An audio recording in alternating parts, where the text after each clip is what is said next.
I don't know who all listens in the family listens to the pod. Right. So I don't know if I'm at liberty to discuss that. But I'll tell you this, Joe. Trent. First, how do you feel about this upcoming TikTok ban? Oh, Mike's on me. Well, I saw an article in the Wall Street Journal about it. I didn't clip it out. But there's all these like creators that, people, it's like their whole livelihood. Yeah.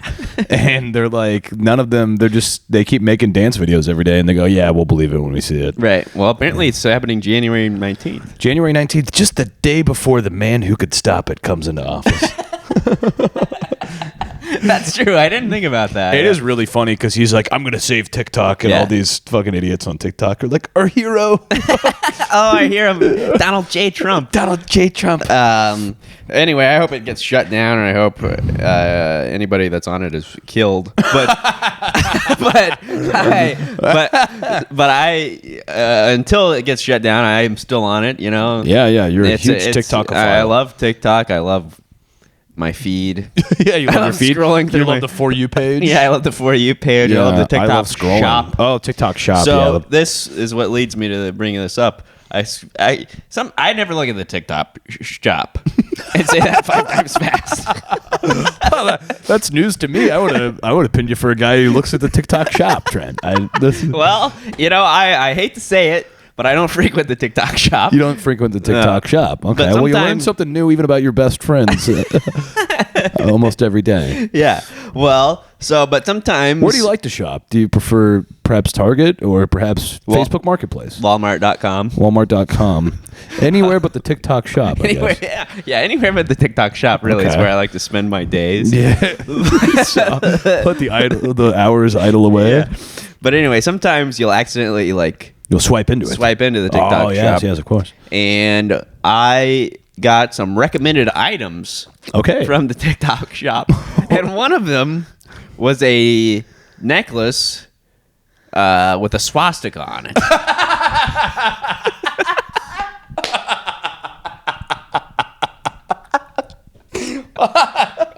Do you have a picture of it?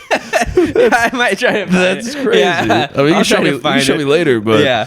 Wow, was it gold? What was the? It was black. A necklace with the swastika. Now, was this a swastika, or was it more of like the Indian, pre-Third Reich kind of iteration of the swastika, right? Which is obviously less popular. It's a little less popular. It used to be, but perhaps. Well, it didn't really say. It said it was a popular trending item. You know what? I'm starting to think that TikTok should be shut down. Yeah, I think it should be too. So anyway, I took a screenshot of that and put it on my Instagram stories. I love to post on my Instagram stories. Yeah, you love to post on your Instagram stories. I just love to. You rail against society. I rail against society on my Instagram stories. So I posted that on my Instagram stories, a screenshot of the swastika necklace, right, recommended to me by the TikTok shop. So then I get this message that really just pissed me off. Oh, jeez. really chapped my hide. Oh, gosh. So I get a message. It's from a follower, but it's I don't follow a Mabryak. It's from a Mabryak. It's from a Mabryak. Yes, but I don't follow them back, so it's in like my message request or whatever. Yeah. Well, that's where the Mabraks go. That's where the Mabraks go. Same with the Nunheads. Yeah, the Nunheads. So I look over because I see a message request. So I look over at it, and it says it's a reply, and it says, these are recommended based on your algorithm, right? And it's like, you idiot. What? Yeah, the algorithm has never shown me a video. I've always liked every video. The algorithm has never shown me. It's infallible. It's the perfect. I've never seen anything I didn't like. This is your hand-selected algorithm, Trent. Dude. Yeah, what a flawed logic. Yeah. Also, everything on TikTok, specifically TikTok, has been trying to red pill me so hard for a year. Yeah. Every video I see is Donald Trump waving an American flag, Joe Rogan talking to Elon Musk, and fucking Mark Zuckerberg shooting a homeless guy. It's like every single video. Yeah. And I'm glad that I'm old enough to have the awareness of what they're trying to do. I keep swiping past. But if I was like a 17-year-old, you'd be fucked. No, yeah. I don't know what I'd be doing. I'd have a manifesto. You'd be chanting. That's a 3D printed gun and a manifesto. Yeah, if you have 3D printed gun, manifesto, you'd be chanting your body, my choice. Yeah, exactly. Oh, wow. Yeah, so I wanted to fucking strangle this guy.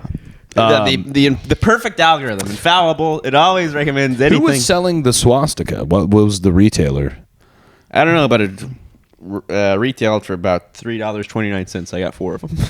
No, I didn't buy them. But I don't know. I didn't really look into it. 3 for 10 deal? So that was kind of my New Year's. Swastika. Well, that's fascinating. That's yeah, I think they should ban it. I think they should shut it down. Yeah. Shut down the shop. Shut it all down. It's made me money, but not in a... It's more of a headache for me because I don't know when anything's going to go. Right. And I'd rather not worry about it. Yeah, you'd prefer to put all your focus on Instagram Reels. What? Did I not monetize that? I'm a bit of a Zuckhead, and you know that. Yeah, you love Zuck, and you were just telling me that you loved his recent interview with Joe Rogan. Yeah, and I love his new policies he's rolling out. Yeah, his new policies are pretty crazy, by the way. Sick too. Yeah. Crazy. He's like, Trump's coming into office. No more fact checkers. We fired any liberal that works here. No more DEI. That's all gone. Yeah, no more fact checkers. No more DEI. You know what? What the hell? You can call gay people mentally ill. Call gay people mentally ill. I like that. He specified that. He's like, you're free to say they're mentally ill now. Who cares? Yeah, we have a 3 for 10 deal going for black swastikas. Sort of our new policy. Yeah, Zuckerberg's got a swastika on his chain. Yeah, times are changing. Yeah. It's we'll see what happens next. Well, we're going to be hearing about some things that have been changing in the world and the times and what's happening. Well, to quote the great Timothy Chalamet, the times they are changing. That's right. T. Shall, he's going to be the host and musical host of Saturday Night Live. Yeah, I'm actually Is he going to do Bob Dylan? He's going to do Bob Dylan, I think. Okay, well, okay. You think he'd be over it by now, but I guess not. Well, they still got to promote that movie. That they do. And would you like to promote what the folks are listening to? That's right. Well, this is the Echo Chamber podcast. Thank you for listening. If this is your first time or rejoining us after a brief hiatus, we are back. Echo Chamber podcast, the only podcast where 2 comedians read the Wall Street Journal because one of us gets it for free from work. Now, Trent, you've got 2 stories today. I've got 2 stories. I've got 3, so I guess I'll kick us off. We're going to give you a little rundown on the stories we are going to be covering today from the Wall Street Journal. Yes. First one, Apple, great company, settles a lawsuit over Siri. Class action, $95 million. Turns out Siri made for malicious purposes. Who would have guessed? Color me shocked. You never believe it? Turns out Siri, soft, womanly voice, was weaponized against us for over a decade. Oh my god! Well, if you can't trust Siri, who can you trust? Well, Joe, you're a bit of a frequent flyer. I'm not in the lounge yet. Not in the lounge get in there by the end of the year. But now, do you sleep on the plane? Do you ever try to sleep on the plane? You know what's weird is I right when I sit down, I immediately go out, and I usually wake up when we take off. Oh, so I sleep for like 25 minutes while everyone's sitting there. Yeah, just right out. Wow. Well, perhaps you might need a neck pillow. I could use a neck pillow. And there's a lot of frequent flyers. They're trying to find the perfect one. Okay. So we're going to get into the perfect neck pillow. Let me guess, that was page 1 on the Wall Street Journal. I believe it's actually in the personal journal, one of her favorite sections. Well, here are some words that meant nothing 12 years ago. Bitcoin faces threat from quantum hacks. We'll be hearing all about that. Now, this you may have no natural interest in this, but I have sort of a small amount of interest in it. And we're going to be talking about the breakthroughs also from the Google Willow computer, the quantum computer. I don't know if you heard about this. Kind of. No, I haven't heard. Well, as soon as you mentioned it, I zoned out. Yeah, well, it's more than just computer stuff. It's actually a little bit of everything, everywhere, all at once. Sort of an everything app. Well, bit of a multiverse situation. God, the multiverse. Fuck the multiverse. Turns out it's real, and and no one's in greater risk than Bitcoin. Multiverse is bad news for Bitcoin. Oh, well, all right. Maybe I like the multiverse. Yeah. Well, this is also deals in crypto. Joe? Crypto Joe is what they call him. Crypto Joe. That's well, this guy, he started out cheating at Halo 3 on Xbox, and then he led him to a life of crime, stealing crypto. So we'll talk about him. You think you know a guy? Yeah. Wow. But I know a comic who is like a professional Halo player. I can't remember who was. Really? Yeah. Yeah, it's a sad life. Well, in our final story, one of the most confounding stories I've ever read in the Wall Street Journal. This headline will mean nothing to you. In some parts, it's Christmas Adam before Christmas Eve. Yeah. Sort of an anti-gay. No, you'll see. Okay. I don't know how to explain it. All right. Well, we'll get into it. That's our final story. What's our final story? And then at the end, we'll get a little visit from our old friends at Pepper and Salt. Our old friends Pepper and Salt ringing in the new year. I wonder what they got for us. Well, Trent, kicking us off, this is from the Wall Street Journal. Oh. Apple settles suit over Siri. Pays $95 million in case alleging users' privacy violated by digital assistant. That's a shock to me. Yeah. You'd think you could trust Siri. If you can't trust Siri, who can you trust? Right. Well, Apple agreed to pay $95 million in cash to resolve a They have that much? Well, they had to look under every cushion. Yeah, it was nothing. It meant nothing. They're going to be fine. Yeah. They have that fucking laying around. In a class action lawsuit that alleged the company obtained private communications and shared them with third parties without consent through Siri. Oh, no. The plaintiffs in the lawsuit alleged that Siri was activated unintentionally and went on to share confidential or private discussions overheard by the voice-driven virtual assistant with Apple. Yeah, no shit. The proposed settlement requires Apple to address the alleged privacy violations by requiring the company to confirm it has permanently deleted individual Siri audio recordings. I'm sure something that they'll definitely do. Obtained before October 2019, 6 months after it goes into effect. It will also require the iPhone maker to publish details explaining to users how they may opt into a choice to improve Siri. Yeah, so they'll write it in 0.5 font and we'll just fucking scroll by and click OK. Yeah, exactly. So I love this. Instead of improving Siri, they're adding a prompt for us to opt in for a choice to improve Siri. So it'll be a one-time bubble will come up. Would you like to improve Siri? And you go, fuck off. Fuck is this bullshit? And they go, good. Oh, man.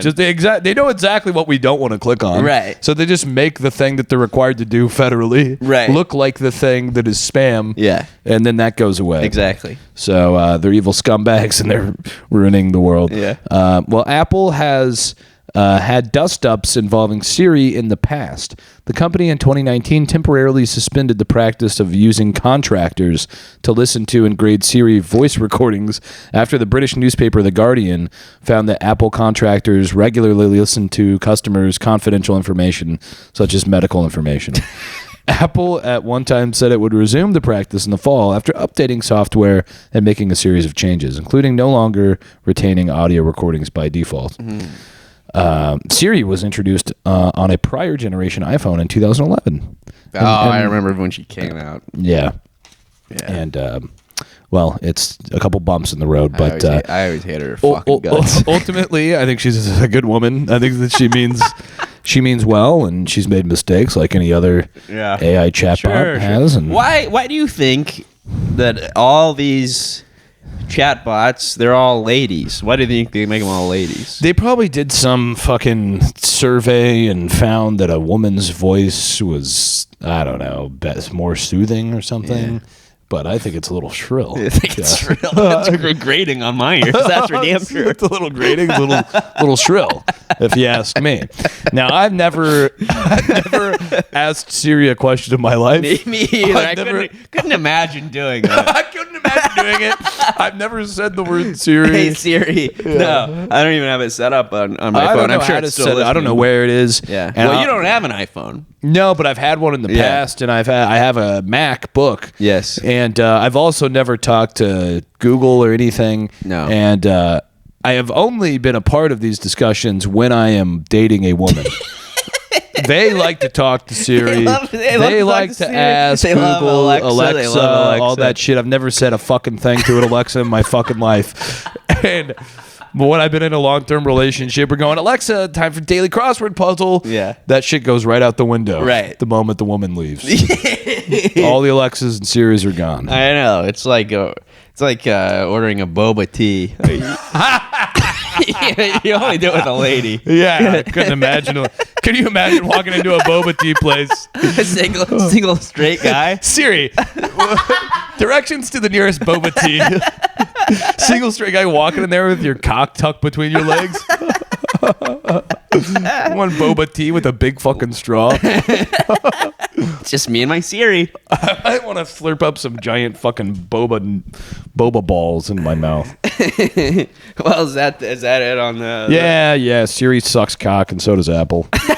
And they're fucking evil fucks. They're all fucking evil. And they're listening to you have sex with your wife and selling it to fucking Verizon.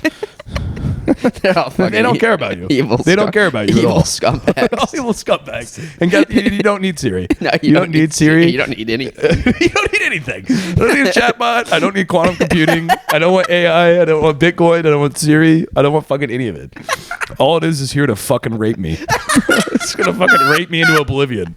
And suck every fucking detail of everything I've ever done and suck every fucking dollar out of my fucking wallet. Everything, new technology. This tells you to bend over and eat shit. Bend over and eat shit. Well, here's something you do need, Joe. A neck pillow.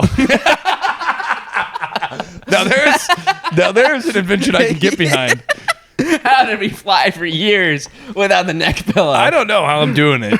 I mean, every plane I get on, my head's spiveling around. It looks crazy. Yeah, you're right. I sit down and immediately pass out. I must look like a maniac next to the person next to me. Like, I actually did the same thing on my flight back home to New York City over Christmas. Yeah. And I had an early flight. Duh. I got to the airport at 4:30 a.m. Oh, a dawn cracker. Yes, that's what I said. I think this is a real dawn cracker. Yeah, I hate flying a dawn cracker. I said to the flight attendant, I go, well, are you ready for this dawn cracker? Oh, yeah, we got ourselves a dawn cracker. There's a real dawn cracker here. She goes, yeah, and I tied one on last night with the pilot. With the pilot. I got fucking railed by the pilot last night. So anyway, yeah. I fell asleep immediately, slept through the drinks and the snacks. They didn't even wake me up. Boy, was I pissed. I hate that. I hate that. By the way, when I flew back to New York for Christmas, kind of a cute airline attendant, whatever, flight attendant. Yeah. And you know, they had a little phone, and I think they talked to the pilot or whatever. Yeah, they whisper phone? sweet nothings. Oh, dude. She, I mean, no, like, grabbed the phone. I was looking at her. She was, like, giggling a little bit on the phone, and then put the phone down. A couple minutes later, walks into the pilot deck. Walks in. About 3 minutes later, the plane hits a bunch of turbulence. Yeah, hits some turbulence. She walks out. A few minutes after that, wipes her mouth. It was unlike anything I've ever seen before. If she didn't blow the pilot, then we weren't even flying through the sky. It was like 100% chance she blew the pilot. It was crazy. Oh, man. But it's the only reason you become a pilot. Yeah, I mean, why else would you ever become a pilot? Why else would you ever do anything, really? It's true. So anyway. It's the craziest thing I've ever seen. She's wiping its cum off her mouth. And then she pushed a fucking peanut spray. She handed out a bunch of Biscoff cookies. She wiped a cum off her mouth and handed out Biscoff. Sprite and peanuts. Just wipe it with a little cocktail napkin. Handed me a fucking can of Coke. Well, but you want a blown pilot. You don't want to. You don't want a backed up guy. You want him relaxed. Yeah. You want him relaxed so he can land that fucker. Yeah. needs to be laser focused when he fucking sticks the landing. Jesus Christ. So anyway, neck pillows. Yeah. Tell me what I need to know about neck pillows. This is from the Wall Street What Journal. could I possibly need to know?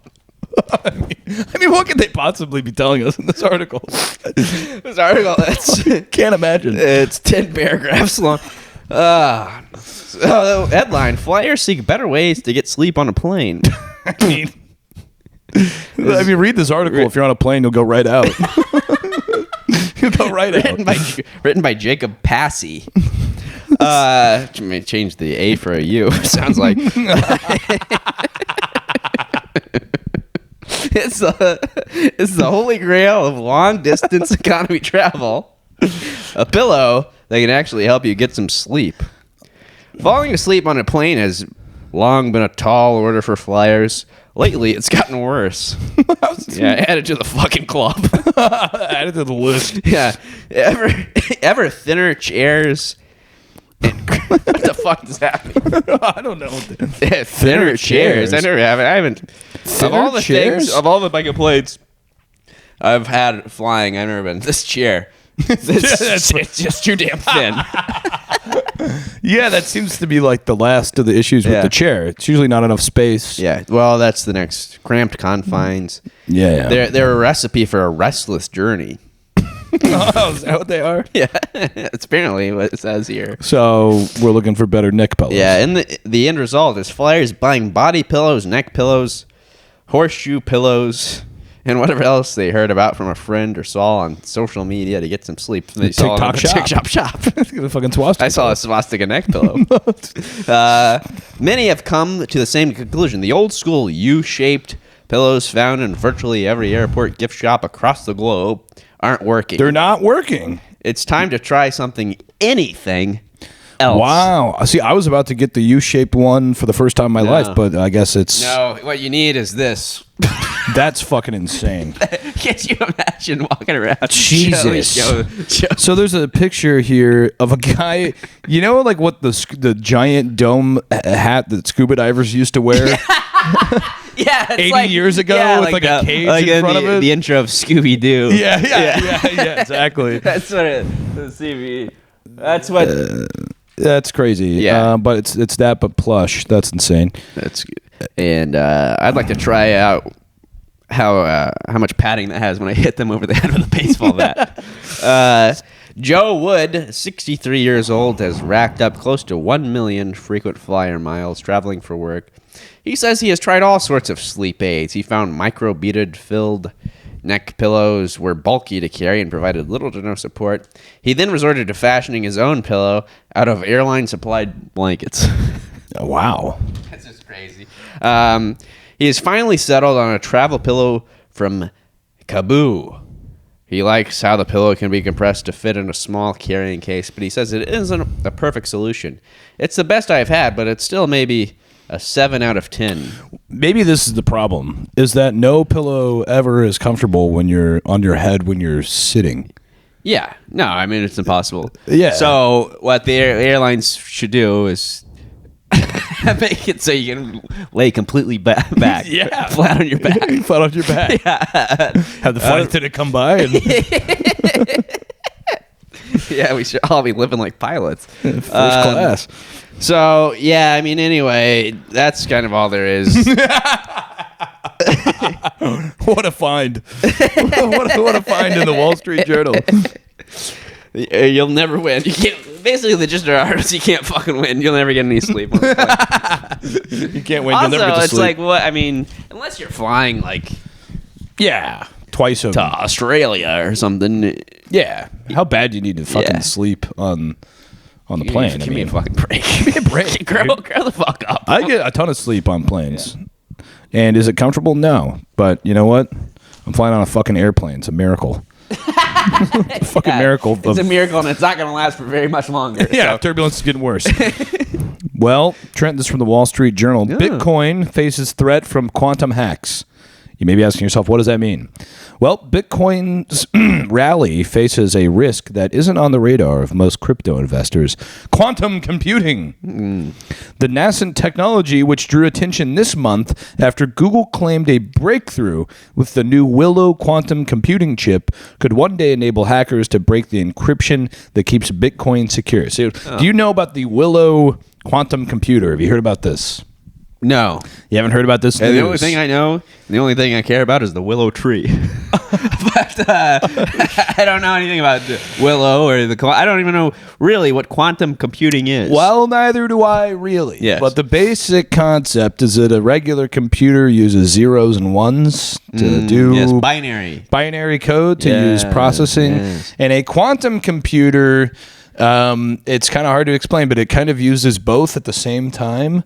Zeros and ones? Zeros or ones. Zeros or ones. And it works kind of like the way quantum mechanics allegedly works, which is that... Say no more. Which is that vaguely like what a subatomic particle can be in two places at once. Mm-hmm. So it's basically two possibilities, and then when you look at it, it decides on a possibility. It's a real head scratcher. Yes. And it's kind of hard to understand, but they've figured out how to make computers that act like subatomic quantum particles, but that allows them to, here, I'll just read it because I don't know what I'm saying. Researchers say a quantum device powerful enough to crack Bitcoin is likely, well, they're talking about Bitcoin. A quantum-powered attack on Bitcoin could have harmful spillover effects on traditional financials.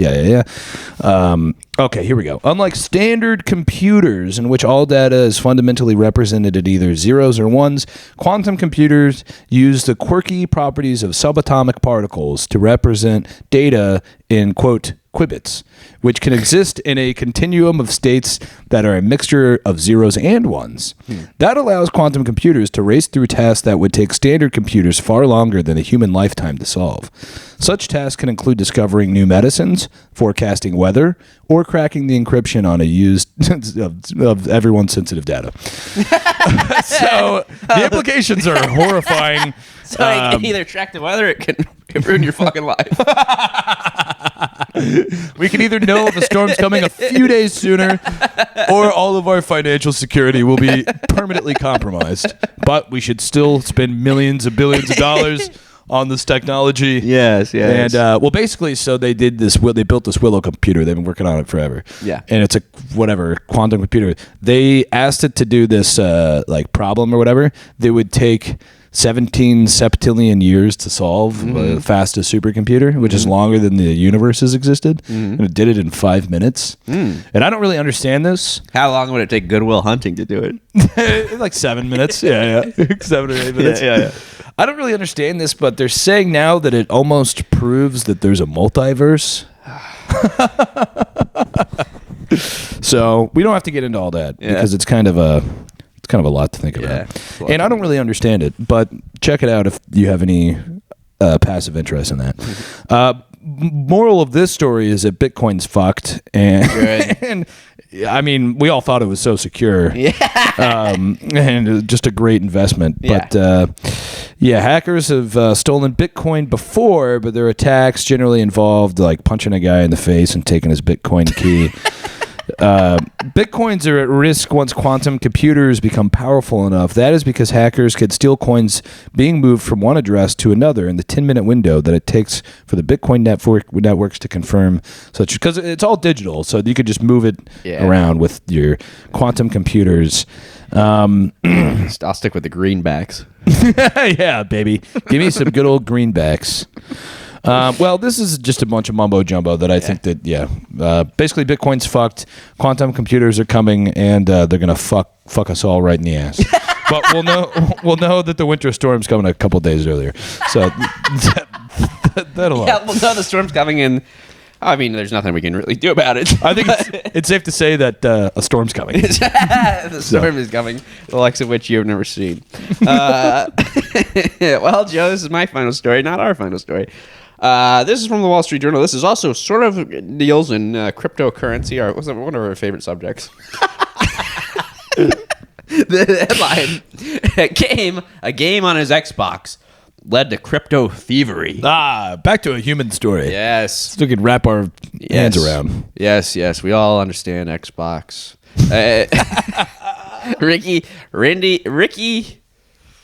Ricky Hand Schumacher. What? Ricky Hand Schumacher. His last name's Hand Schumacher? Yeah, that's what it says here. Jesus Christ. Ricky Hand Schumacher. Tell me this is a bad guy? I honestly kind of like him. All right, lay it on. Ricky Hand Schumacher's first step on a path that would earn him millions of dollars in stolen cryptocurrency and a run-in with the law happened during a game of Halo 3. Strange. His Xbox screen went black for a few minutes while he's playing the futuristic first-person shooter game that puts humans against aliens. When it returned to normal, he had been killed. Strange. He was the victim. Yes, that's what I said. Weird. Yeah, that's weird. He was a victim. He was a victim of a form of video game cheating called stand buying. What? A gamer friend on his high school baseball team told Hand Schumacher about an online forum where he could learn how to use this technique, which he began doing within a few days. Just 16 at the time, he had unwittingly stumbled into a compelling and chaotic community, eventually known as the COM, C-O-M. Well, I mean, what's the point of playing video games if you're just going to do a fucking hack on someone's TV that blacks it out for 2 seconds and then they're dead? Yeah, I don't know. Either just win the game in real life. It's a game. I don't know. Yeah, I don't know. But the thrill. But also, isn't it Halo 3 came out in like 2007? This is not the newest Halo by a long shot. Not by a long shot, Joe. But it's like playing SimCity. This is where his life of crime got started. Oh, right. I forgot there's a larger story. Yes. Over the next 15 years. Jesus. So this was 15 years ago. Got it.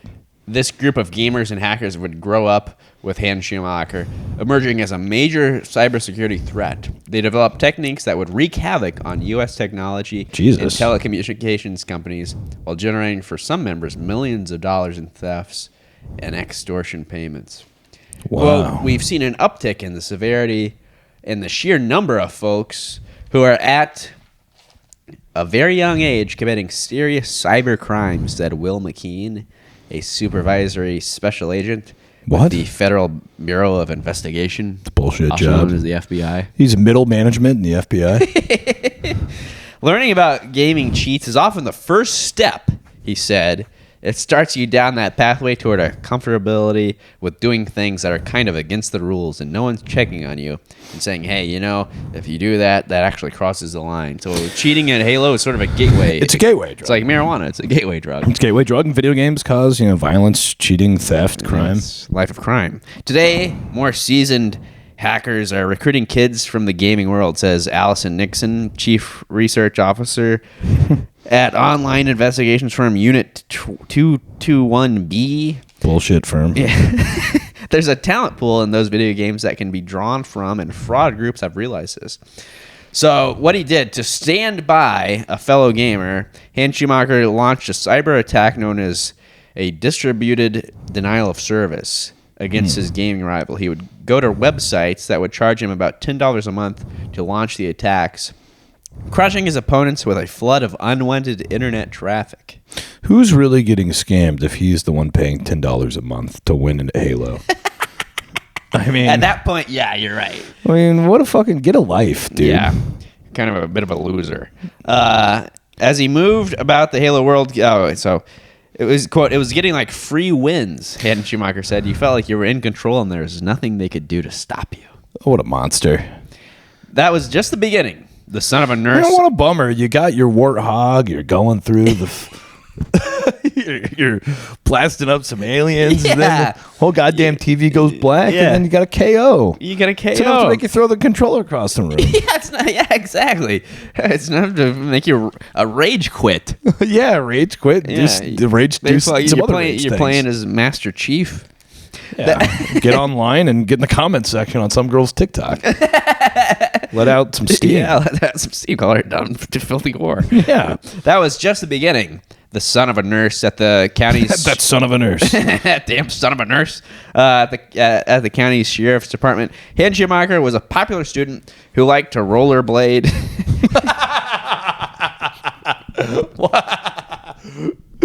Well, it was back in 2007. He was playing Halo 3, cheating at Halo 3, rollerblading by day. He was paying $10 a month. He was popular. He was paying $10 a month to cheat at Halo 3. And he loved to rollerblade. It was safe to say he was popular. The men wanted to be him. The women wanted to be with him. Online, his social skills made him very good at talking technology companies into giving him access to accounts. So the forum where Hans Schumacher learned about DDoSing became an online school for the budding hacker. He could see that people were buying and selling Xbox accounts just because they had a username or gamer tag that was cool. Oh, wow. His Xbox username was Ricky6. Pretty cool. Pretty sick, but he wanted something better. Dynamite. He wanted... What did he want? He wanted something better, Joe. He wanted. What did he want, Trent? He wanted Wolverine.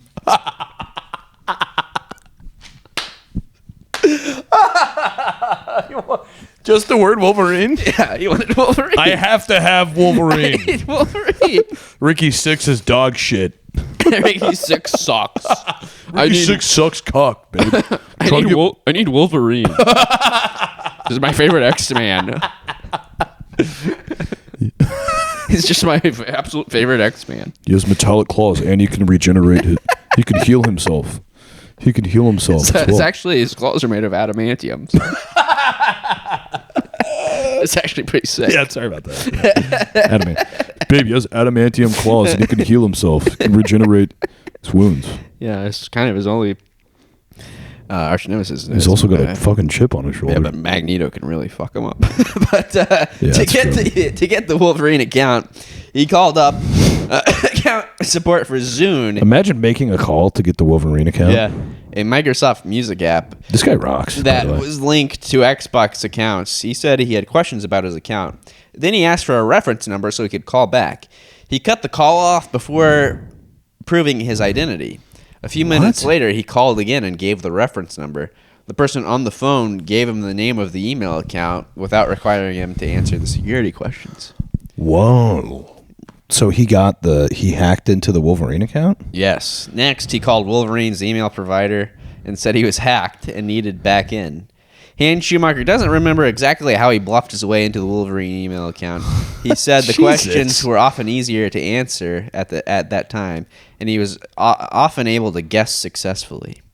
Tricking employees or finding loopholes in customer support systems is known as social engineering, one of the calling cards of the com. Wow. It was a key component of the 2023 hack of MGM Resorts and many other break-ins, and Hans Schumacher discovered that he was very good at it. Wow. Soon, social engineering, yes, they call it. So when a guy goes up to you and goes, "Hey, what was the first concert you ever went to?" Yeah. There you go. Well, it was a Weezer. Yeah. Kiss and Aerosmith, I think. So. Man, my mom has the weirdest maiden name. It's Butterflower. What is your mom's maiden name? Oh, yeah. It's, yeah. Anyway, man, good. Nice to meet you. Good to talk. And your Xbox. Let me add you on Xbox. What's your gamer tag? Wolverine. What's your gamer tag? Wolverine. Soon he was making tens of thousands of dollars stealing and selling account names. Jesus. He was part of a community that called itself OG Users, named after a website where people could buy and sell online names. The OG Users crew made it their mission to seize control of the most coveted names, so-called original gangster names in gaming networks or social media platforms. Dude, this guy fucking rips. Such as Instagram and Twitter. He's kind of cool. That's so cool. At the top of the food chain were single-letter account names, but numbers, names of celebrities, and popular first names would also do. Quote, "These things became currency," said Timothy Wise, a Justice Department attorney who prosecuted Hans Schumacher and his crew. "I don't think anybody understood how valuable these things were going to be." That is crazy. That's such an interesting market to be in. Yeah. So if somebody... I want Chad. Yeah. Just Chad. Chad, or maybe you want Nunnink. Yeah, maybe I want Bulbasaur. Bulbasaur. I want Mystique. Mystique would be epic. That'd be sick. I want Nightcrawler. Nightcrawler on Yeah, on like Halo. Nightcrawler. All I'm stuck with is the goddamn Submariner. But 2017 though, the budding hackers had realized that the most valuable accounts of all were the ones associated with cryptocurrency. Whoa. The accounts on cryptocurrency exchanges were protected by more than a simple password. In a push to lock down security, technology companies had made the text message the center of the consumer cybersecurity universe. Right. But to the comm kids, gaining control of text messages was simply a matter of taking over another account, the victim's phone number. They developed a technique called SIM swapping to steal control of people's phone numbers. It worked because the hackers could convince phone companies that they were legitimate customers who had purchased new phones and that the victim's phone number should be linked to a brand new SIM card, the little white chip that ship out with mobile phones. That seems like way too easy of a way to steal somebody's phone number. You think so? Yeah, my number's 598-476-53. And I got a new SIM card. Yeah, I got a new SIM card. Yeah, no problem. Let's just link that up for you. And you should be good to go. Yeah, right. Thanks a mil. SIM So what do you do if that's your number? You just don't have a number anymore? You're fucked. You're fucked beyond all belief. You go, I am fucked. You've lost your number, and you've lost all your cryptocurrency. And you've lost a little part of yourself. Yeah, exactly. I used to be Wolverine with a phone number. Now I'm fucking nobody with nothing. I'm just an absolute loser. A SIM swap is essentially a race. In one lane is the victim abruptly cut off from cellular service, trying desperately to recover control of the phone number. In lane 2, a group like Hans Schumacher's crew is trying to break into accounts and steal cryptocurrency before this can happen. By 2018, they had paid off insiders at mobile phone companies and could break into cryptocurrency accounts in just under 2 hours. Wow. Police ultimately showed up at Hans Schumacher's door with a search warrant and arrested him. And he was convicted in 2021 at the age of 28 and sentenced to 48 months in federal prison. It's not that bad. No, it's not that bad. Didn't he make a lot of money? Yeah.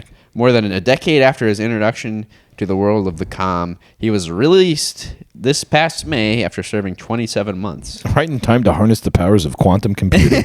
He missed out on years with his 2 children, now aged 11 and 3, and had time in prison to snap into reality and reflect on the chaos and the trouble he caused his victims. So is he... I was younger, he said. It's not an excuse, but you don't understand what you're doing. Is he living a renewed life now? He's just turned away from a life of crime? He's probably working for the government or something. All could be like a Catch Me If You Can type scenario. Yes, it's exactly like a Catch Me If You Can. Yeah, they go, you know what? Criminal you are, but you're the best we got. Yeah. Yeah. So, Ricky Hans Schumacher, how would you like to work for the FBI? Yeah. He goes, oh, yeah, this is easy.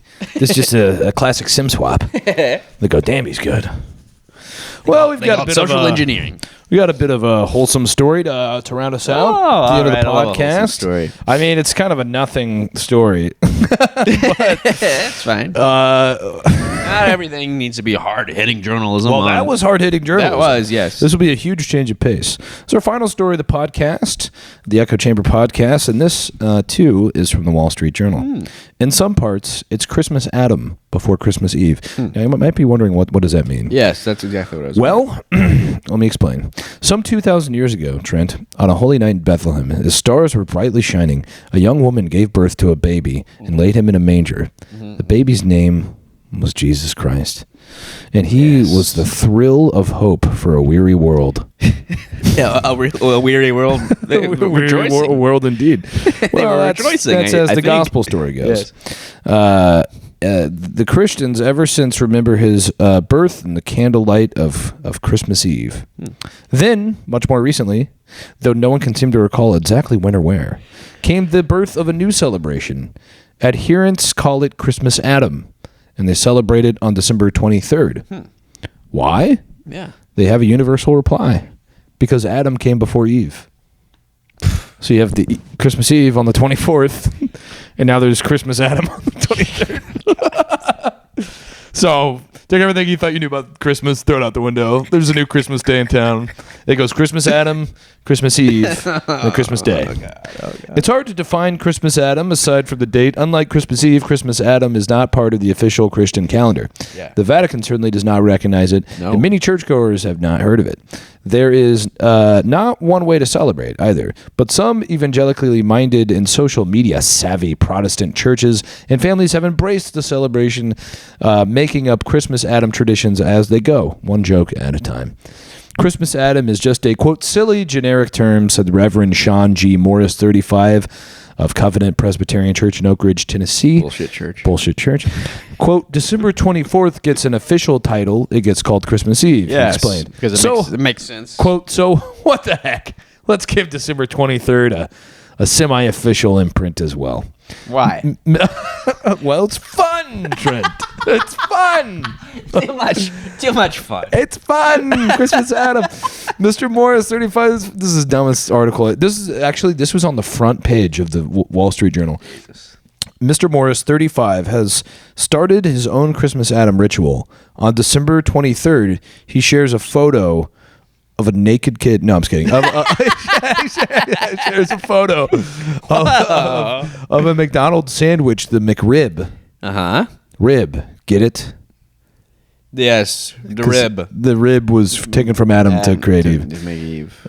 Dipping in sauce, then he downs one, and his children roll their eyes. Quote, it's become a ridiculous personal tradition of mine. Funny. It's the only one I eat Does all it say year. his Instagram account? I'd love to follow him. Yeah. Some friends, including fellow pastors in the Presbyterian Church in America, have joined in on the annual pun, he says, much to the chagrin of our wives. Yeah, the wives don't like it. Well, who gives a fuck what they think? Yeah.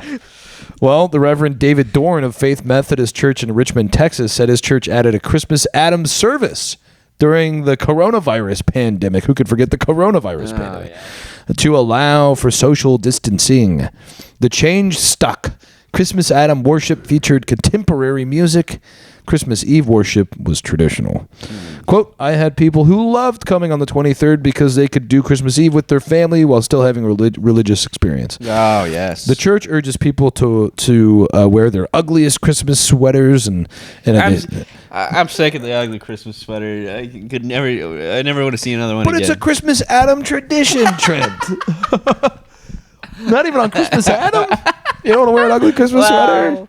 Well, they also did this. I get this. So they did hot cocoa and cookies, and then they also performed the K-pop song Gangnam Style as Christmas Adam style.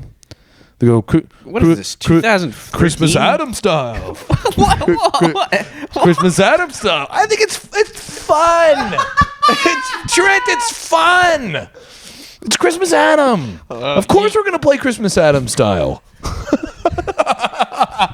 Of course I'm wearing my ugly sweater playing Christmas you're Adam right, style. Joe. I'm being a bit of a Grinch. Being a Grinch. Being a bit of a Scrooge. Here, this might put things into perspective for you. Yeah.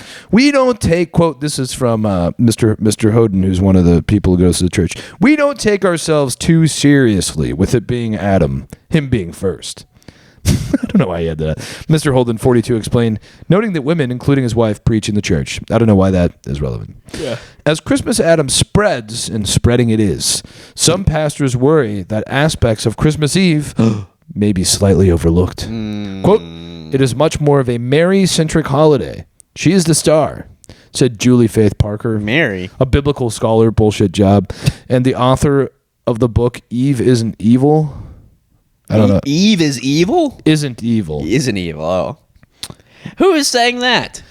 Well, because she grabbed the apple. I have a soft spot in my heart for Eve. Me too. She put out after that. Minx. Fucking put out. Yeah. She goes, let's grab the apple and fuck. And he's Eve like, isn't evil. She goes, yes, whatever. Last year, First Presbyterian Church of Dutch Neck in Princeton Junction, New Jersey. Fuck that. Fuck that. Fuck you. hosted a Feast of Christmas Adam dinner. Yeah. The Reverend Roy Chambers, 40, had seen the joke on Instagram and thought it would be super fun to adopt. They catered ribs and apple pie. But he had a change of heart on Christmas Adam. Uh-oh. This is interesting. After reflecting over last year, he decided on a different direction. Christmas Adam, he said, unintentionally emphasized beliefs he did not want to spread and repeat, like a literalist interpretation of the creation story. Our tradition is not actually one that wants to emphasize Adam precedes Eve, he said. We don't need to maintain that patriarchal sort of thing. This church is stamping it out this year. No Christmas Adam. You'll have a cold, boring Christmas Eve with the Virgin Mary, and that's it. But they are hosting a dinner, simply called the Christmas Feast, and only one thing will be missing: the ribs. Wow, but the Christmas feast, but they'll have roast beast. You gotta have roast beast at the Christmas feast. Well, that's the final story of the podcast. But the roast beast. We do have a visit from our friends at Pepper and Salt. Pepper and Salt. Our old friends at Pepper and Salt. So I'll describe it. It's two. Well, a little preface, if you don't know, Pepper and Salt is the only cartoon in the Wall Street Journal. They only run one single panel cartoon. Yes. Often without an author. Yeah, sometimes it's signed, sometimes it's not. This one is signed. Always crudely illustrated. And this one is two middle-aged men, both donned in neckties, and sitting at a table. Sitting at a table. The table says personnel. Okay. Paper in front of him, and the caption says, "We need 2 workers, Mr. Olson. Congratulations, you're they." What? So it's sort of a pronoun joke. Okay, two guys, 2 businessmen, crusty-looking old guys, sitting at a table. We need 2 workers, Mr. Olson. Congratulations. You are they. Ah. So it's like a guy's pronoun was they, them, and then he got hired, and they were like, now you have to do 2 jobs? I guess so. This is like a real, 2015 joke. It's like, yeah. This is just... It's not something... I'm not offended by it. I don't think anyone would be offended by it, but it isn't just such... But it's not something you would publish in 2025. I also am not 100% sure that's what they're saying. Yeah. All right, well, we'll show it to the camera if anyone's curious to give it a watch. 2 guys at a table. Write us a comment if you have any thoughts about this, if you know what that means. I mean, at least we have an interpretation of this one. We often are left without. We're usually grasping at straws. Right. I think we understand this one. Yeah, it's not funny. But it's not good. No, it's not good. Not good at all. Just to understand it at all, I think it's a win. It's an improvement. It's a win. So I would put this in the green category. We're adding a red and green category. This would go in the green category. Yeah. We're calling that salt, and the other one's pepper. So, yeah, I'd give it a salt. I'd give it a salt as well. Yes, very good. Not very good, but no, barely squeaked into the salt category. That might be the best one we've seen. I mean, bar's unbelievably low. Bar's low. It's on the ground. Well, anyway, Joe, I think that about wraps it up. That wraps up this one, Trent. Episode of Echo Chamber with Joe and Trent. Well, thanks everybody for listening. Really appreciate you guys listening to the podcast. It means a lot. It sure and does. We're back. We had a little hiatus, but we're back. I hope you had a happy New Year. A good Mazel Tov, Christmas, Hanukkah. The rest of 2025 with you. Week in and week out. Like, subscribe, do all that bullshit. Yeah, As always, this is Joe Nunnink signing out. And this is Trent Mabry signing off. Bye-bye. Bye-bye.